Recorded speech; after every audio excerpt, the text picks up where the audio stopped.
All right, about this DOT stop we had recently. Now I'm in the state of Pennsylvania and I traveled over into Ohio.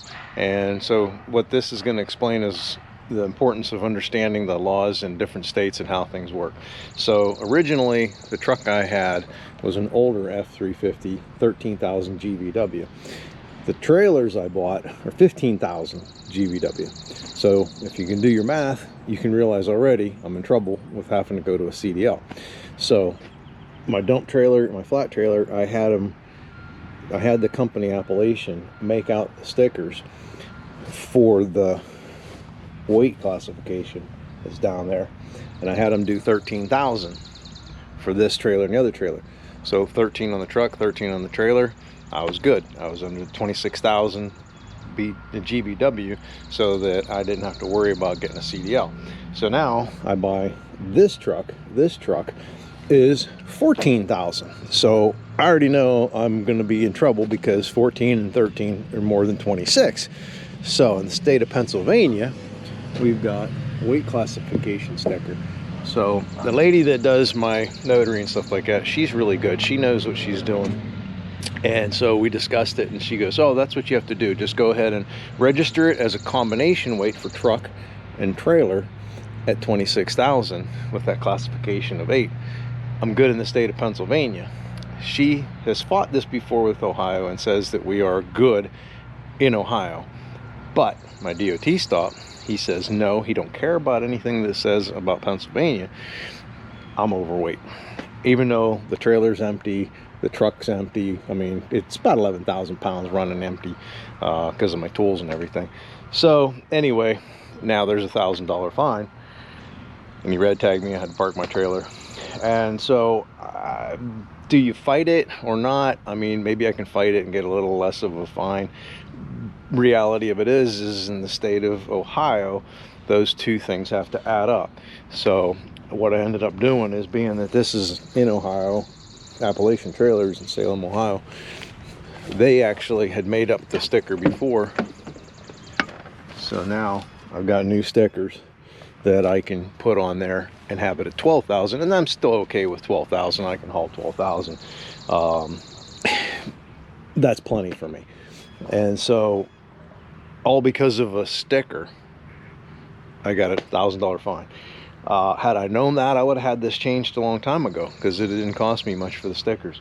But you know, you live and learn. So that's why I'm putting this out there. Hopefully this will help everybody to understand it. If you're running 10,000 to 26,000 GVW in commercial, if you're commercial, make sure everything is right, because it can cost you. I had everything hooked up correctly. I had all my other paperwork. You have to have your physical every 2 years. You have to do every 2 years your MC-150. Basically, it's just going on the computer on your US DOT number, and you say that everything's the same, or if something changes, you put that in there, and that's it. It only takes a couple of seconds. Some companies want to charge you for this. It takes a second or two, but remembering doing it, trying to put it on a calendar somewhere, remember to do that is the big thing. So your physical, your MC-150, of course your fire extinguisher, your safety triangles, what else is there? There's more. And then other thing is, you have your breakaway boxes. Now this one doesn't have a breakaway box because it has a battery inside the trailer, but my other trailers have a breakaway box for the breakaway cable here. And you gotta make sure that that works. I usually have a test light on there. I just put new batteries in mine. That who knows how often those go bad. They go bad a lot, so you know, got to check those periodically, because they can get you on that.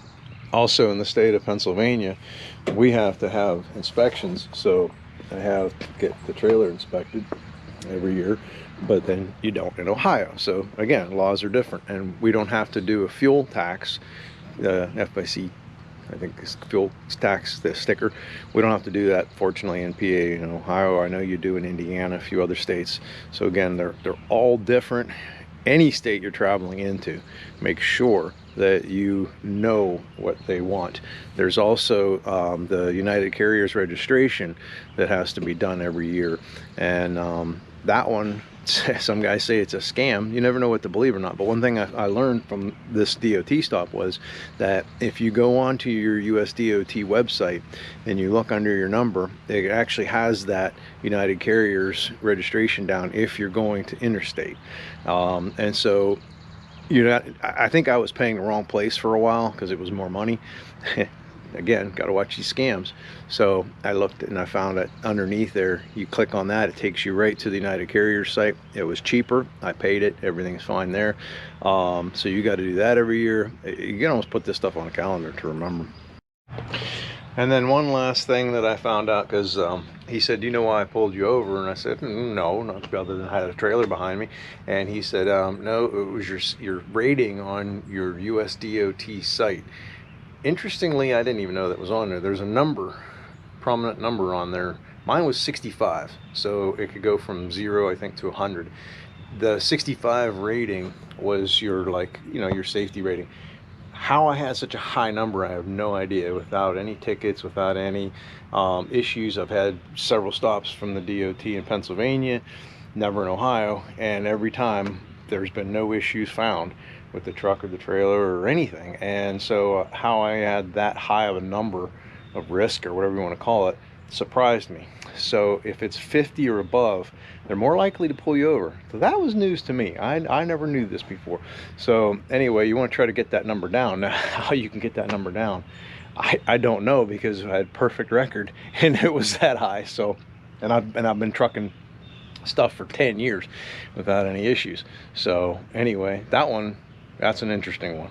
You'd have to get a hold of the US DOT to find out about that one. But just because it's US DOT, it's not United States DOT. It's every state's separate DOT that you got to deal with. So anyway, just hope this helps anybody out there. Wanted to throw it out there. All right, thank you. Hey guys, Future Dwayne here. I'm in editing, but I also figured I'd follow up on what was going on with this fine. And so I got my paperwork back, and basically it gave me what the prices were going to be for the fine, and it also gave a part where you can get online and you can actually request a conference. And so I went with that to see what we can do to let them know that everything's taken care of, and that this was all because of difference with PA. And with my notary, it suggested we do.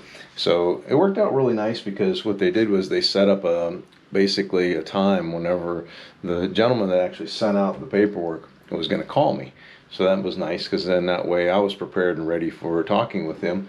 And so he called right on time, and it was very nice, and it was a good discussion. And we were able to talk about, I was able to tell him my take on it, and that I got it taken care of, and I got those stickers on. He appreciated it. I took care of it in a timely fashion. And he also was able to look up the regs on that. And basically what it comes down to is, since Pennsylvania's a commonwealth, they chose to do their things their way, whereas Ohio decided to go with what the federal mandate is. And so every state again can choose what they want to do. Well, anyway, he read the mandate from the federal, and basically they do it this way. They will look at that weight classification sticker and take that into consideration, but that rates everything at 26,000. Well, then whenever that meets everything, then they go and they look at the GVW of the truck and trailer, which that's what he did, and that's where I failed. So anyway, he said even if that worked out and say that makes 26,000, then they can actually weigh you and see if you're overweight. So there's all these different levels of how it goes. They can catch you in a failure. So they go all through those different things, and they can find you anywhere along the line if you don't meet it. So you really got to be careful how you do it, that you meet all those criterias. And as long as you do, then you're okay. So anyway, he was very nice, and he decided to give me a discount. He couldn't get rid of the fine. If to actually get the fine off and all that, I'd have to go down to, I think it was Columbus, and take a day off, and may or may not win the case. So instead, he was able to give me that discount, which helps. And anyway, I went ahead and took care of that. So lesson learned, and hopefully this helps you guys out. All right, thanks for watching.